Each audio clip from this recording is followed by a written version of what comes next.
ይሄኔ ልጅ አንተ ማን ስለሆንክ ነው ልጄን ለመንካት የደፈርከው? ማን አንተ? ማነህ? እንዴት ልጄን ትነካታለህ? ሴት ልጅ ላይ እጅህን መሰንዘር ወንድነት መሰለህ?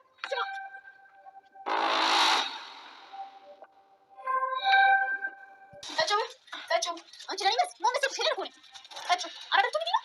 ጠጪው አንቺ ሻሽ ቃል ነው ተጫት ያለችው ቃል ይሄ ለጥሮች ነሽ እሺ ከተሰጠኝ ይመለስ ከታርጊ ይሻላል ታንሽ ሄለን ባደረገችው ብሌን ላይ እውነቱን ስታውቅ ተጸጸተች። ብሌን ለሄለን ብላ እንግዲህ ቃል የመረዘችውን ጁስ ላለማጠጣት ብላ ሌላ ጁስ ስትቀይርላት ሄለን ደግሞ በተሳሳተ አመለካከት አስባት እንግዲህ ብሌንን ስታሰቃያት ነበር፣ ጉሮሮዋንም ማንቃ። በስተመጨረሻም ብሌን እውነቱን ነገረቻት። ሄለን በጣም አዘነች፣ ስቅስቅም ብላ አለቀሰች። ይቅርበኝ ብላም እግሯ ስር ወደቀች። ብሌንም አረ ምንም ችግር የለም በማለትም እንግዲህ ቃል ያለቻትን ነገር አንድ ባንድ ነገረቻት።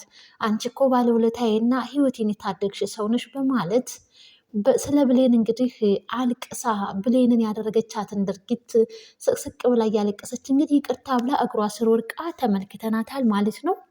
ሰላም ጤና ይስጥልኝ። ውድና የተከበራችሁ አድማጭ ተመልካች ቤተሰብ እንደምን አላችሁ? ለዚህ ቻናል አዲስ ሆናችሁ ቻናሉን ሰብስክራይብ በማድረግ ቤተሰብ የሆኑ ነባሮችን ላይክ፣ ሼር አይረሳ። አደራ ድራማ ክፍል 37 ተለቀቀ። በባለፈው ክፍል እንዳየነውና እንደተመለከት ነው ሳሚ እንግዲህ ቃልን ከበር ጋር አስደግፎ ጉሮሮዋን አንቆ እንግዲህ መሬት ላይ እየፈጠፈጣት በአፍንጫዋ ደም እስከሚፈስ ድረስ እንግዲህ አለቀሽም እገልሻለሁ በአንቺ ጦስ በኃይሉ እኔን እያሰቃየኝ በማለትም እንግዲህ ሳሚ ቃልን ጉሮሯን ሲጥ ባደረግባት ታይም ነበር በኃይሉና ሰላም የተከሰቱት። ሰላምዬም በመደንገጥ ልጅ ብላ እንግዲህ ወደ ልጇ ስር ነበር እየሮጠች ሄደችው። በኃይሉም ሳሚን በማየቱ በጣም ደንግጧል። ምክንያቱም እሱ ታግቶና እንግዲህ ሳሚን አግቶት እያሰቃየው ነበር በኃይሉ። ሳሚ ደግሞ ከእገታ አምልጦ በመውጣቱና ሳሚን በማየቱ በኃይሉ በጣም ተደናግጧል። ዳግምም ከግቢ በሩን ከፍቶ ሲገባ ተፋጠጡ። ሰላምም ሳሚን እንዴት አንተ ሴት ልጅ ላይ እንዴት እንደዚህ ታደርጋለህ? ልጄ ምንስ ብታደርግህ ምንስ ብትበድልህ ነው ሴት ልጅ ላይ ይህን ያክል እንግዲህ እጅ መሰንዘርም ሆነ መደብደብ ወንጀል አይደለም እንዴ? በማለት በጥፊ ልታጠናብረው ስትል እንግዲህ እጇን ይዟታል። ሳሚ እጇን ይዞ ግራና ቀኝ ሳሚንም ዳጊንም ተመልክቶ እጇን ወደ ነበረበት ይመልስና ከዛ ከነበረበት ይሰወራል። ምንድነው እየተፈጠረ ያለው? ያንተ ሰው አይደለም እንዴ በኃይሉ ብላ ሰላምም ስጠይቀው ደህና አይደላችሁም እንዴ አለችው። በኃይሉም አዎ ትንሽ ተጋጭተን ነበረ፣ ልጄን አላስተረፋትም፣ በእኔ ቁጭት እሷ ላይ ተወጣባት ማለት ነው በማለት በኃይሉም ለሰላም ይመልስላታል። ዳጊ እንግዲህ ሰላም በኃይሉን እንደወጋው ያወቀችበት መስሎት በጣም ፈርቶ ደንግጦ ነበረ። ነገር ግን በስተመጨረሻም ዳጊ ምን ሆነህ ነው ስትለው አይ እኔ እናቴን ለማየትና ለመጠየቅ እየሄድኩኝ ነው አለ። አረ ለምን ትንሽ አትቀመጥም? ለምን አትጫወትም ትንሽ ከበኃይሉ ጋር ሲልም ነበር። አይ ልሄድ ሲል እንግዲህ በኃይሉ ያው በውስጡ ቂም ቢይዝም ለማስመሰል ሞክሯል ማለት ነው።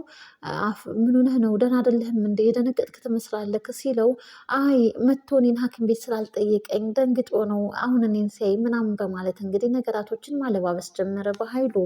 ዳግምም እሱ እንደዛ ካለኝማ ብሎ እንግዲህ አዎ ለዛ ነው ሲልም በቃ አሁን መጥቷል ከሐኪም ቤት እቤት ግባና ና ከጎኑ ሁን ተጨዋወቱ በማለትም እንግዲህ ሁሉም ተሰብስበው ወደ ሳሎን ይቀመጣሉ ማለት ነው። ሄለን እና ብሌን ተያይዘዋል። ብሌንን እንግዲህ አስገድዳ ሄለን ይህንን ለእኔ ቀዳሽውን ጁስ መጠጣት አለብሽ፣ ሲጀመር ለምንስ ቀየርሽው?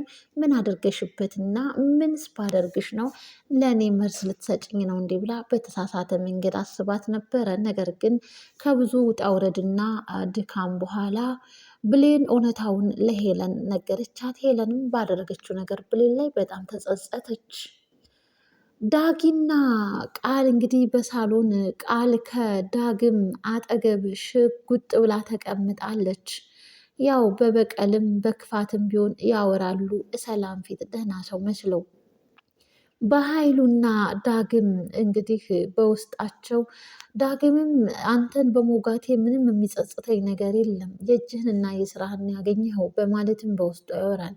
በኃይሉም እንግዲህ እንደማይለቀው እንዲሁም ደግሞ ሰላም ምን ሆነህና ማነው እንደዛ አድርጎ አንተን በቢላዋ የወጋህ ብላ ስትጠይቀው አረ ዝም ብሎ ሰው ነው አለ እኮ እዚሁ ከመካከላችን እያለ ካሁን ዳግም ነው ብሎ ይነግረዋል እያለ ዳጊ በጣም ፈርቶ ነበረ።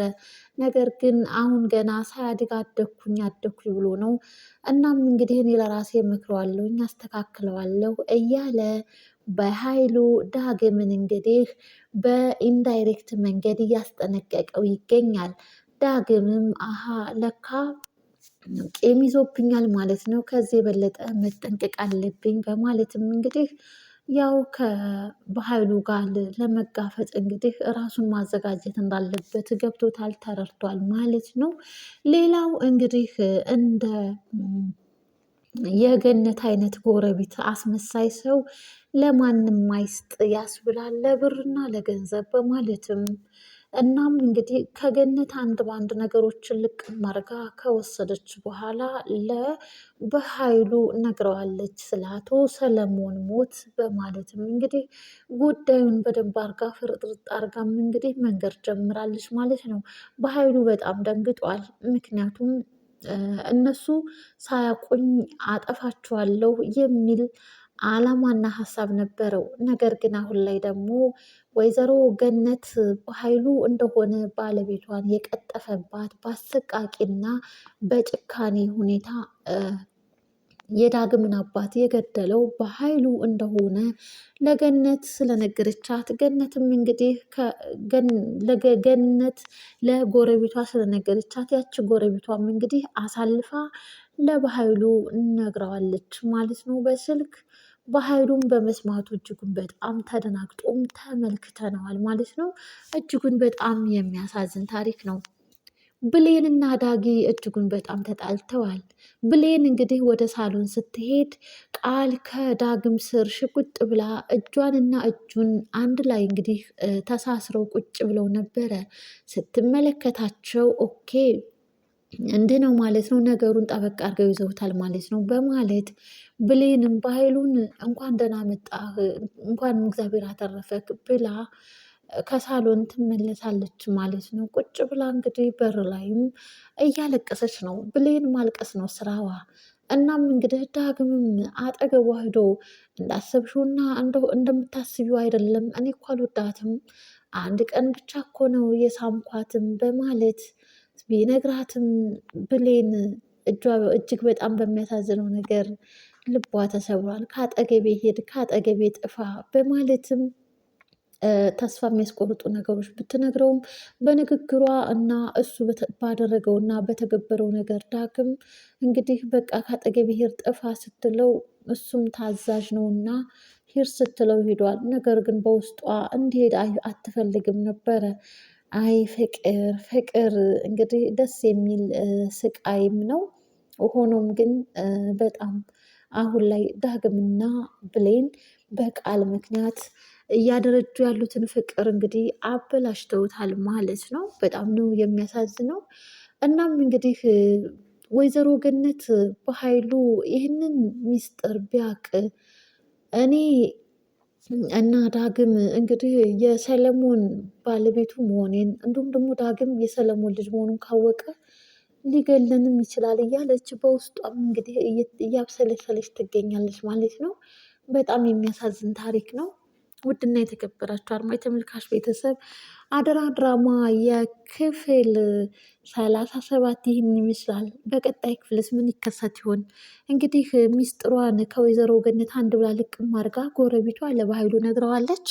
በኃይሉም እንግዲህ ተደናግጦ ያው ስልኩን እያወራት ይገኛል። ምንስ ሲወስኑ ይሆን? እናም እንግዲህ ከሰው ይልቅ ያው ጥቅምን እንግዲህ አስቀድማለች ማለት ነው። የገነት ጎረቤት እንደ ገነት አይነት የገነት አይነት ጎረቤት እንግዲህ ሰው አይስጥ ለማንም፣ አስመሳይ ጎረቤት ያስብላል። ውድና የተከበራችሁ እንግዲህ ሀሳብ አስተያየታችሁን በዚህ ድራማ ላይ ያላችሁን አጋሩን ማለት ነው። በቀጣይስ ምን ይከሰታል የሚለውን እንዲሁም በቀጣይ ክፍል የምናይ ይሆናል። ለነበረን ጊዜ ለነበረን ቆይታ ባይ ባይ። ውድ ቤተሰብ አመሰግናለሁ። ላይክ፣ ሼር፣ ሰብስክራይብ አይረሳ። ላይክ እና ሼር ሰብስክራይብ እያደረጋችሁ ለምታበረታቱንም እጅጉን በጣም አድርጌ አመሰግናለሁ። አደራ ድራማ ይህን ይመስላል። ብዙ አስተማሪና ብዙ የምናገናዝባቸውን ነገሮችም እንግዲህ በውስጡ ያካተተ ነው። በቀጣይ ክፍል እስክንገናኝ ድረስ ቸር ሰንብቱ። ባይ ባይ ውድ ቤተሰብ።